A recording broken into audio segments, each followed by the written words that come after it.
मेरे गुरु महेश्वर शिव को मेरा प्रणाम है। इस कालखंड के प्रथम शिव के शिष्य हम सबों के परम आदरणीय वरेण्य गुरु भ्राता साहब श्री के चरणों में मेरा प्रणाम है।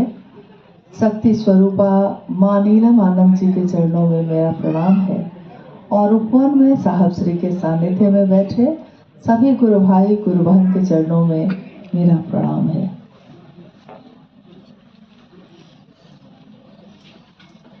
हम सबका परम सौभाग्य है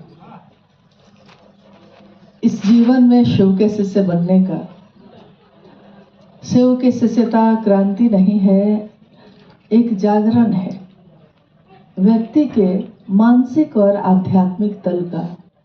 व्यक्ति जिसका जीवन में बहुत सारा तल है, परिवार भी एक तल है, अध्यात्म का भी एक तल है, मन का भी एक तल है, शरीर का भी एक तल है। तल का अर्थ होता है जिसका सहारा लेकर हम अपने चीजों को करते हैं।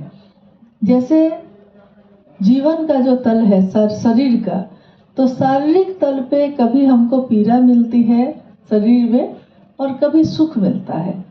कभी इसी शरीर में हमको कभी ठंड लगती है, कभी गर्मी लगती है, कभी हम भीग जाते हैं शारीरिक तल पे। लेकिन मन इन चीजों से भीगता नहीं। मन इन चीजों से कोई अग्नि उसको जला नहीं सकती। शास्त्रों ने कहा कि ये आत्मा हर व्यक्ति में जो है, जिसके कारण वो जीवित है, शिव का अंश है। अगर वो किसी मनुष्य में आती है तो उसको मनुष्यात्मा कहते हैं, किसी जीव में आती है तो जीवात्मा कहते हैं।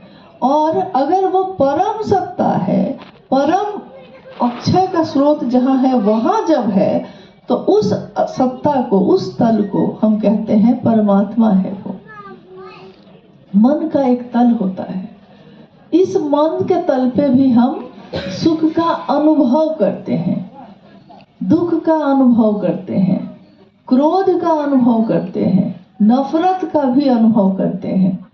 यानी हमारे मानसिक तल पे भी कुछ चीजें हमेशा चलती रहती हैं। और मानसिक तल पे ही एक मन की एक ऐसी अवस्था है, एक ऐसी अदृश्य जो इन आंखों से दिखाई नहीं देती, एक ऐसी मशीन जो विचारों को निरंतर पैदा करती है। लगातार हमारे मन में अभी बैठे हैं हम शरीर से, लेकिन हमारा मन कहीं नहीं बैठ पाता, तो लगातार उसमें विचार पैदा होते रहते हैं। उत्पन्न करने की मशीन, एक अदृश्य मशीन जो विचारों को उत्पन्न करती रहती है।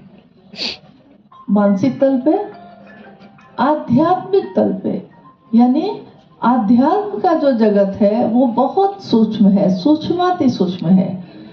शरीर का तल स्थूल है, दिखाई दे सकता है, हाथ दिखाई दे रहा है, चेहरा दिखाई दे रहा है, आपकी आंखें दिखाई दे रही हैं। इन आंखों में देखने की जो ताकत है वो दिखाई नहीं दे रही है। ये शरीर दिखाई दे रहा है, लेकिन ये शरीर जो महसूस करता है सिहरन को, वो दिखाई नहीं दे रही। हम कहते हैं कि हम अमुक व्यक्ति से प्रेम करते हैं, तो प्रेम एक शब्द है, प्रेम सुनाई दे रहा है, परंतु प्रेम की जो भावना है हृदय में, वो भावना दिखाई नहीं दे रही, वो एहसास दिखाई नहीं दे रहा। सूक्ष्म है, वो महसूस कर किया जा सकता है। लेकिन अगर आप कहिएगा कि हमको ये कागज दिखाइए, तो कागज तो दिखाया जा सकता है, लेकिन भावना दिखाई नहीं जा सकती। वो सिर्फ महसूस करने की चीज है। हृदय भी दिखाई देता है, मशीन लगा दी जाए तो दिल भी दिखाई देता है, किडनी भी दिखाई देती है, नहीं, दिमाग भी दिखाई देता है, मस्तिष्क भी दिखाई देगा, ब्रेन कैसा है आपका, उसकी छाप भी दिखाई देती है, उसकी तस्वीर भी जो एक्सरे में, सीटी स्कैन में, अल्ट्रासाउंड में दिखाई देती है, एमआरआई में। परंतु इस मस्तिष्क में जो विचार है, वो विचार हम महसूस करते हैं, हमको समझ में आ रहा है, लेकिन किसी मशीन से भी वो दिखाई नहीं दे रही। आंख से तो नहीं है दिखाई दे रही, मशीन से भी दिखाई नहीं दे रही। तो ये हो गया सूक्ष्म। और हम बात कर रहे हैं सूक्ष्माति सूक्ष्म सत्ता की, परमात्मा की, महेश्वर शिव की। तो जो चीजें सूक्ष्म से भी सूक्ष्म है वो अब मशीन से भी पकड़ में नहीं आएंगी। और हमारा दिमाग जहां तक काम करता है वहां तक भी पकड़ में नहीं आएगा। हमारी आंख जहां तक देख सकती है वहां तक भी पकड़ में नहीं आएगा। हमारे कान जहां तक सुन सकते हैं वहां भी पकड़ में नहीं आएगा। यानी हमारी जितनी ज्ञानेंद्रियां हैं उन ज्ञानेंद्रियों की पकड़ से जो बाहर है वो हो गया सूक्ष्माति सूक्ष्म, सूक्ष्म से भी सूक्ष्म। वो किसी भी तरह हमारे पकड़ में नहीं आ सकता जब तक कि हम खुद सूक्ष्म जगत में कम से कम पात्रता उससे जुड़ाव की है। सूक्ष्म होना होगा आपको। शरीर से महादेव से जुड़ाव संभव नहीं है। भाव सत्ता है वो, तो भाव से ही जुड़ाव संभव है। तो भाव क्या हो गया? सूक्ष्म हुआ। सूक्ष्माति सूक्ष्म शिव है, लेकिन सूक्ष्म स्तर पे भी पहुंच गए अगर हम, यानी भाव पैदा हो गया तो हमारा जुड़ाव शिव से हो सकता है। प्रारंभिक अवस्था में किसी भी शिष्य का ये उसको स्वतंत्रता है कि वो शिव के साकार या निराकार स्वरूप से जुड़ाव कर सकता है। यानी महादेव की तस्वीर है, महादेव की मूर्ति है, महादेव का शिवलिंग है, तो ये हो गया साकार, यानी दिखाई दे रहा है। साकार स्थिति में हम उनसे जुड़ाव करते हैं, पूजा पद्धति से करते हैं, परंतु साकार से भी एक दिन निराकार में जाना ही पड़ता है। ये हमारे आपके बीच के संबंधों में भी होता है और ये हमारे और शिव के साथ के संबंध में भी होता है। हम कहते हैं कि आप मेरी बहन हैं, तो बहन कह रहे हैं, भाव पैदा हुआ है, परंतु इस भाव को हमको सचमुच में बोधात्मक रूप से समझना पड़ता है, तब हम उस बहन की परवाह करते हैं। सिर्फ बोली से इसको नहीं समझा जा सकता। आपने साहब की बहुत सारी चर्चाओं को सुना होगा। अपनी चर्चाओं में साहब कह रहे हैं कि आप सिस्टर कहते हैं, लेकिन आप सिस्टर समझते हैं? नहीं समझते हैं। आप कहते हैं भाई है मेरे, बैठ जाइए भाई साहब। कोई वृद्ध महिला है, आप कहते हैं, खड़े हो जाते हैं, आप कहते हैं कि माता जी बैठ जाइए, लेकिन वो माता जी आप कह रहे हैं, आप समझ नहीं रहे हैं। तो समझ सकिए, कम से कम भाव स्तर पे जाइए, तब संबंध बनते हैं। इसीलिए पहला सूत्र जिसमें हम कहते हैं, हे शिव आप मेरे गुरु हैं, मैं आपका शिष्य हूँ, मुझ शिष्य पर दया कर दीजिए, तो ये शिव के शिष्यों के लिए है और शिव शिष्य होने के जिज्ञासुओं के लिए है। और क्यों है ये? बार बार हमको ये क्यों कहना है? स्वस्फूर्त जागरण के लिए ऐसा कहना है। स्वस्फूर्त जागरण का अर्थ होता है कि मेरे हृदय में ये बात प्रकट हो, आपके हृदय में है, उससे मेरा काम नहीं चलेगा। मेरे मन में ये प्रकट हो जाए तब मेरा काम चलेगा। स्वस्फूर्त जागरण के लिए, यानी मेरे मन में वो जो बिया है उसमें पौधा निकल जाए। आपके बिया में पौधा निकला है, उससे मेरा काम नहीं चलने वाला है।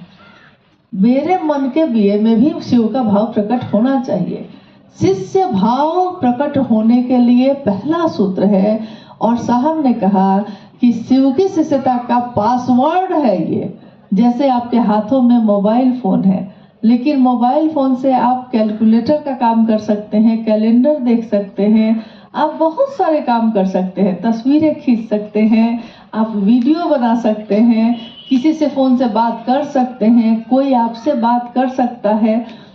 फोन हाथ में आपके, ये स्थूल है, लेकिन जिसके कारण, जिसके द्वारा कोई आपसे बात कर पाता है, जिसको हम लोग कहते हैं ना कि रेडिएशन है, इसकी किरण है, तो ये किरण दिखाई तो नहीं दे रही, ये तार तो लगा हुआ नहीं है मोबाइल में कहीं, तो ये सूक्ष्म तरंगों का वाहक होकर आपके पास पहुंच रहा है।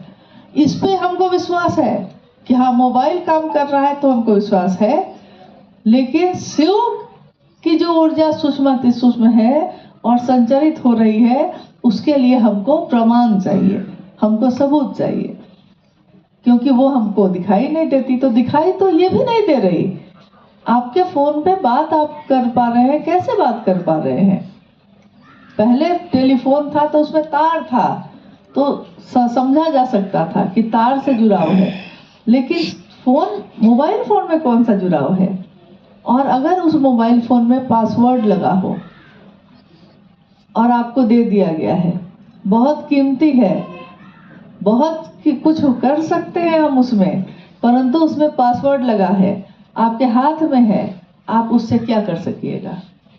आपको पासवर्ड नहीं मालूम, या तो ज्यादा करिएगा, 3 बार गलत हो जाएगा तो और लॉक हो जाएगा, बंद ही कर देगा वो एक दिन, कि बार बार लगता है कोई चोरी का कर रहा है। साहब ने कहा शिव शिष्यता का पासवर्ड है ये पहला सूत्र, दया मांगना। जब तक हमारा मन दया नहीं मांगेगा, हमसे आगे कोई काम नहीं हो सकता, शिव की चर्चा भी नहीं हो सकती, न आप कर सकिएगा, न कोई सुन सकेगा, शिव को प्रणाम तक नहीं हो सकेगा, कुछ भी नहीं हो सकेगा। यानी महादेव की दया ही शिव के शिष्य का आधार है, जीवन का आधार है, इसके सिवा उसके पास कोई उपाय नहीं। हम अगर कर्मानुरागी मन से करने लगे, क्योंकि शिव की चर्चा कर्मानुरागी मन के लिए है, पढ़िएगा ध्यान से शिष्यानुभूति को, शिष्य के कर्मानुरागी मन के लिए शिव की चर्चा है, ताकि उसको लगे कि मैं कुछ कर रहा हूँ। लेकिन गुरु की दया तो गुरु आदेशित अनुसार करने भर से मिलती है। गुरु की दया गुरु आदेशित अनुसार करने भर से मिलती है। गुरु का काम होगा गुरु की दया से, और गुरु की दया मिलेगी गुरु का काम करने से। अब बताइए क्या छोड़ सकिएगा? क्या छोड़िएगा और क्या करने से होगा? मतलब गुरु का काम कैसे हो रहा है? गुरु की दया से हो रहा है। लेकिन गुरु की दया कैसे मिल रही है? गुरु का काम करने से। भारी फेरा है। भारी फेरा है। समझ में नहीं आता है कि अगर काम नहीं करेंगे तो दया नहीं होगी, और दया नहीं होगी तो काम होगा नहीं। नहीं, फेरा नहीं है ये। हाँ, दोनों एक दूसरे से ऐसा अभिन्न है कि काम ही नहीं चलेगा। लेकिन पहला सूत्र, अगर महादेव की दया स्वस्फूर्त जागरण हो जाए, तब हमसे महादेव का काम हो पाता है, तब हम कर पाते हैं, कोई समझ भी पाता है। नहीं तो क्यों समझेगा कोई? हमारे घर में कोई सुनता नहीं हमारी, हमसे पैदा बच्चे हमारी बात नहीं सुनते, तभी ना हर कुछ दिन पे सुनिएगा कि मेरा बेटा नहीं सुन रहा है, मेरी बेटी नहीं सुन रही है। अरे मेरा है लेकिन मेरा नहीं सुन रहा है, मेरी बेटी मेरी बात नहीं सुन रही है, तो मेरी है ही नहीं, जो सुन ही नहीं रहा है तो मेरा कैसा? हाँ, आदमी के साथ सही में फेरा ही फेरा है। हम अपने घर के आंगन में पौधा लगाते हैं और उसमें फूल खिल गया अगर, तो उसके लिए भी हम यही कहते हैं, देखिए तो मेरा फूल कितना अच्छा खिला है। फूल अपने कारण से खिला है, वो मेरे कारण नहीं खिला है, लेकिन क्योंकि मेरे आंगन में है तो मेरा मन इसको पकड़ लिया है कि मेरा फूल है। जैसे कि हम जब किसी के नाम की घोषणा करते हैं तो मेरा मन पकड़ लेता है कि तुम्हारी घोषणा हम किए थे ना, मेरी ही बात नहीं सुन रहे हो आप। मतलब हम ही तुमको चलाए थे ना, मतलब मन पकड़ लिया कि हम चलाए थे, जबकि आप तो चलाए नहीं थे। फूल खिला है अपने कारण, मेरी क्या विसात है कि हम फूल को खिला देंगे। बच्चा आया है अपने कारण, मेरी क्या विसात है। शरीर एक माध्यम है, लेकिन बच्चा जो आया दुनिया में आया तो वो तो महादेव की दया से ही हुआ है किसी को। तो इसी तरह हमारा मन इन चीजों को पकड़ता है। तो शिव की शिष्यता में दूसरा सूत्र कर्मानुरागी मन के लिए कहा गया है। अगर कोई शिव शिष्य तीनों सूत्र करेगा तब महादेव की दया होगी, और अगर तीनों सूत्र नहीं करेगा तब होगी कि नहीं। अगर कोई तीनों सूत्र करेगा तो महादेव का काम हुआ, और अगर तीनों सूत्र नहीं किया तो महादेव का काम होगा कि नहीं। अगर किसी को तीनों सूत्र नहीं बताएंगे हम, मान लीजिए कि हम लोग किसी से कहते हैं कि महादेव को गुरु मानिए, और वो महादेव को गुरु मान लेता है, लेकिन हम तीनों सूत्र उसको नहीं बताएंगे, तब वो क्या करेगा? वो तीनों सूत्र ही करेगा या फिर अपने मन से कुछ और करेगा? क्या करेगा? हाँ? अपने मर्जी से बतावे नहीं किए तो साहब को तो कोई नहीं बताया था 3 सूत्र। साहब को 3 सूत्र किसने बताया था? किसी ने नहीं। लेकिन साहब ने क्या किया? साहब ने महादेव से दया मांगी, साहब ने महादेव की बात की, लेकिन इसके साथ इसकी परवाह भी की कि मैं शिव का शिष्य बना रहूं। आपको शिव से बनाने में अपने को नहीं भूले वो कि मुझको नहीं बनना है। हम लोग के साथ क्या है कि कभी कभी भाव में हम लोग भैया कैसे भी बन जाए, इसमें अपनी यात्रा भूल जाते हैं। लेकिन दोनों तरफ से साहब सजग रहे, मैं शिव से सबका ही आचरण रखूं, मैं शिव का शिष्य बना रहूं और दूसरे को भी बना सकूं। दूसरे के मन में शिव का रोपण करने में खुद की यात्रा वो नहीं भूले। तो उनको तो दूसरा सूत्र किसी ने नहीं बताया था। महादेव को प्रणाम करने के लिए भी कहा जाता है। कोई कहता है सज्जन आदमी कि हमको प्रणाम करिए, तो महादेव बोले थे क्या कि प्रणाम करिए? लेकिन आप जब झुकिएगा, जब किसी के लिए झुकिएगा, जैसे एक घटना बता रहे हैं, मधेपुरा में साहब थे 1982 में। बैठने में दिक्कत है। 1982 की घटना है, 83 की। हमारे एक पुराने गुरु भाई हुए देवाशीष मामा, आप में से बहुत लोग उनको जानते होंगे। उनके जीवन की घटना को आपने कभी सुना होगा, उनके मुख से भी सुना होगा, कार्यक्रम में, कार्यशाला में या 3 दिवसीय कार्यक्रम सब में कभी कभी साहब बोलते भी थे कि देवाशीष खुद बताओ। तो देवाशीष मामा, हम लोग मामा चूंकि शुरू से कहते रहे, हाँ, तो वो बताते थे कैसे कैसे गेली, तब मुर्गा कटल रहा, मुर्गा खड़ा हो गया, दौड़ने लगा, दौड़ने लगा, तो ये सब बताते थे। लेकिन देखिए, जब वो पहली बार गए साहब से मिलने, तो साहब को खोज रहे हैं, तो रास्ते भर तो वो सोचते हुए आए थे कि बहुत बड़ा मोटा ताजा कोई आदमी होगा और जटाजूट होगा, कुछ रुद्राक्ष की माला सब पहने हुए होंगे, लाल टीका लगाए हुए होंगे, मतलब मन में रूप रेखा बना के रास्ते भर गए थे। वहां उतरे तो रिक्शा वाला भी यही बोला कि तांत्रिक है वो, उनके घर के सामने से कोई गुजरता है तो भीड़ बना देते हैं। तो मन में कैसा, अगर आपको कोई किसी के लिए कहे कि ऐसा है वो, आप मन में यही सोचिएगा ना। तो मन में यही सोचते हुए वो गए और सामने जो साहब बैठे थे लुंगी और गंजी में, तो पढ़ा रहे हैं बच्चे को। तो साहब को देख के उनको लग रहा है कि कोई आदमी है इनके घर का, होगा कोई आदमी, तो उन्हीं को कह रहे हैं कि हरिंद्रानंद जी से मिलना है। साहब कह रहे हैं कहिए, अरे आपको थोड़ा ही कहना है, हरिंद्रानंद साहब को बुलाइए, उनसे ना मिलना है। तब साहब कह रहे हैं कि मैं ही हरिंद्रानंद हूँ, बोलो। तो ये आश्चर्य में रह गए, अरे इस आदमी में शरीर से तो कुछ भी ऐसा नहीं लग रहा है, कुछ अलग नहीं लग रहा है। तो देखिए, वो 1983 में ये जो घटना हो रही है, उस समय तक भी साहब तीनों सूत्रों का निरूपण तो नहीं किए हैं, कुछ नहीं किए हैं। 1990 में पहली बार शिष्य अनुभूति छपी है और साहब के जीवन में 75 में नमः शिवाय आया था शिव को प्रणाम करने का। 82 में उन्होंने मधेपुरा में लोगों से बात शुरू की और वहीं पे प्रसाद चढ़ाया था। 86 में महादेव का आकाशवाणी उनको सुनाई दिया था। 90 में उन्होंने किताब में पहली बार तीनों सूत्रों को छपवाया था, नहीं, लेकिन साहब ने शिव को गुरु तो 1974 में माना था। 1974 से लेकर 1990 तक साहब ने क्या किया? महादेव से दया ही मांगी, महादेव की ही चर्चा की और महादेव को ही प्रणाम किया। तो साहब ने कहा कि अगर किसी को, अगर शिव का शिष्य बनाना है, तो अगर वो शिव का शिष्य बनेगा तब, अगर आप उसको 3 सूत्र नहीं भी बताइएगा तो वो करेगा 3 सूत्र ही, इसके परिधि के बाहर कुछ भी नहीं है। अक्सर हम लोग तीनों सूत्रों के बारे में बात करते हैं और अक्सर ये भी कहते हैं कि ये तीनों सूत्र करिएगा तो शिव का शिष्य बन जाइएगा। लेकिन देखिए यहाँ साहब ने यह साबित किया कि तीनों सूत्र तो अपने आप आपसे होंगे। साइकिल चलाने के लिए जो सीखा जाता है, साइकिल सीखने के बाद भी तरीका वही होता है, तरीका नहीं बदलता है।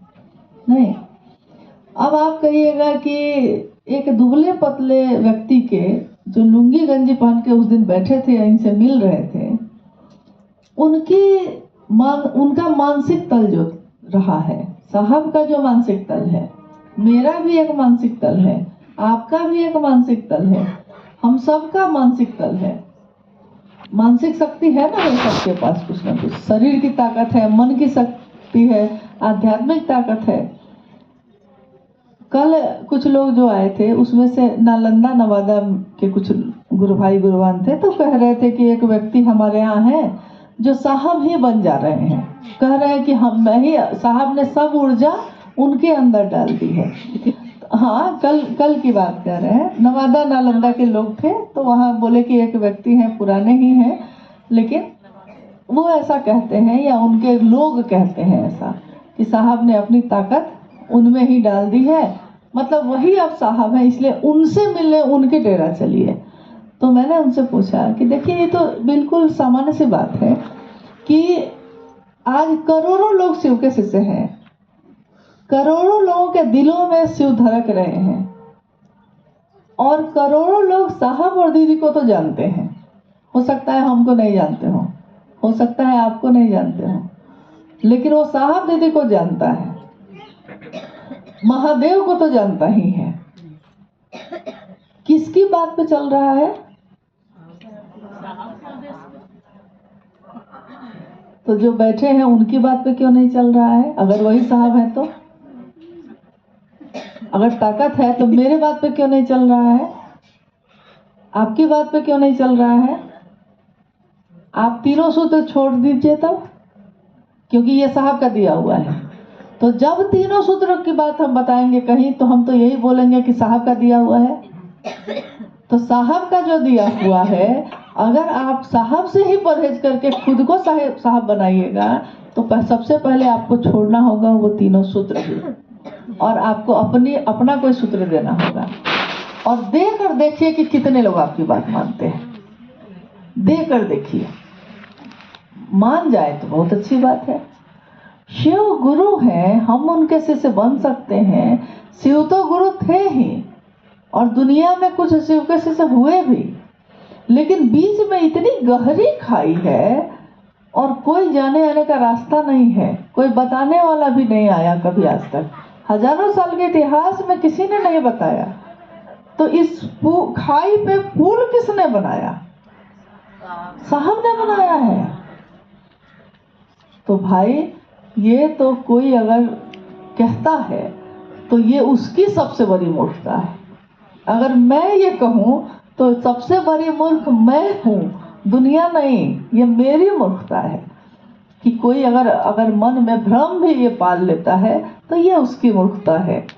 लेकिन अचरज की बात ये है कि हमारे आपके जैसे गुरु भाई गुरुवान ऐसी बातों को सुनते कैसे हैं, और सुनते ही नहीं है, उसको ढोते भी हैं। सिर्फ सुनते ही नहीं ना, सुन के वहीं छोड़ दीजिए।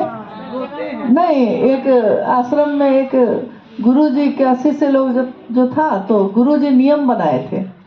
नियम ये बनाए थे कि किसी स्त्री का स्पर्श तुमको नहीं करना है, मतलब स्त्री को छूना ही नहीं है, नियम है।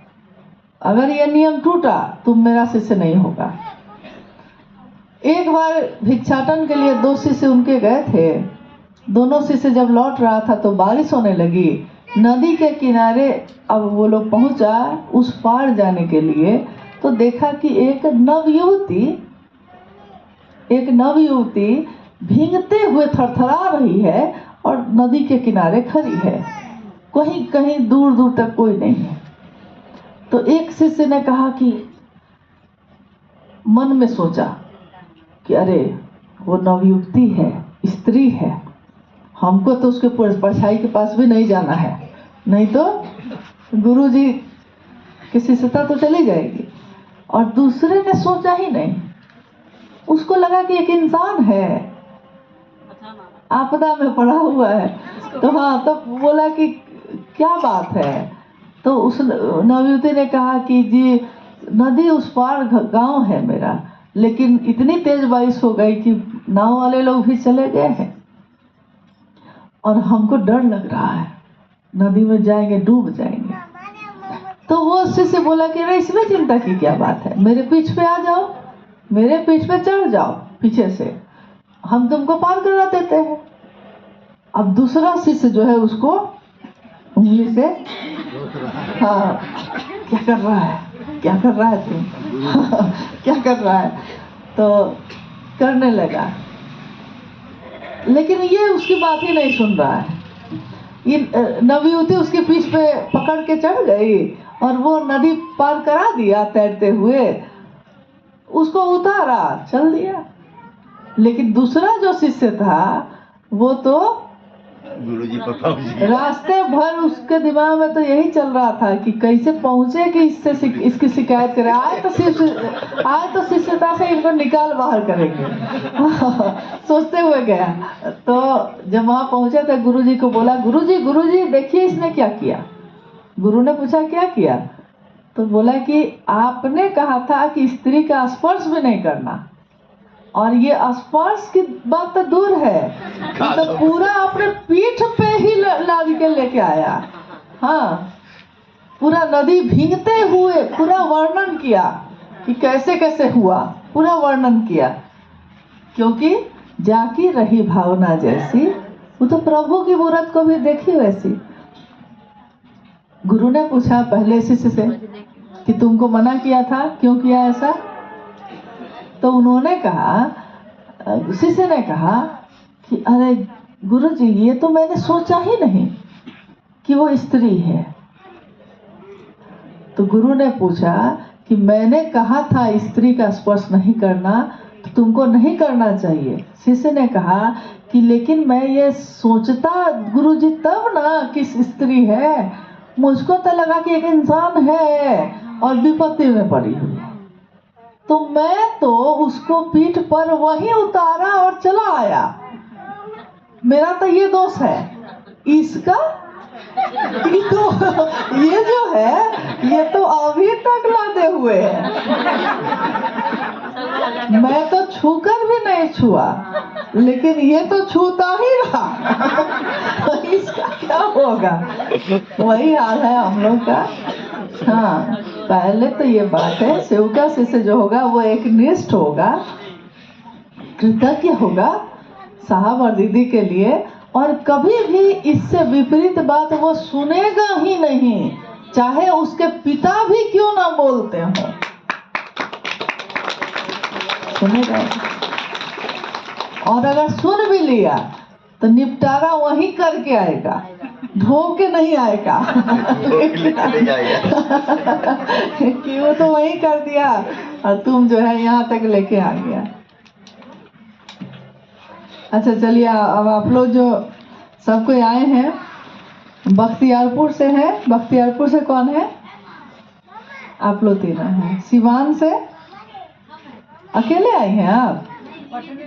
अच्छा, पटना के गुरुवानों के साथ। समस्तीपुर से? अच्छा, गाजीपुर से? आप 7 लोग हैं। हाँ, बक्सर से? जी 5 लोग आप लोग के साथ हैं, ठीक है। नदिया बंगाल से? आप लोग सब हैं। गया से? गया, अच्छा ठीक है। धनबाद से? धनबाद से सब हाँ, नालंदा से? चलिए, आप लोग भी नालंदा से आई हैं आपके तरफ भी कोई कहता है ऐसा? वो भैया के यहाँ चले, लोहरदगा से तो लोग आए थे, तो उनकी ट्रेन थी और वो लोग बहुत ग्रामीण क्षेत्र से आए थे, इसलिए उन लोग को ही अंदर बुला के हम लोग मिलके भेज दिए। झालदा से?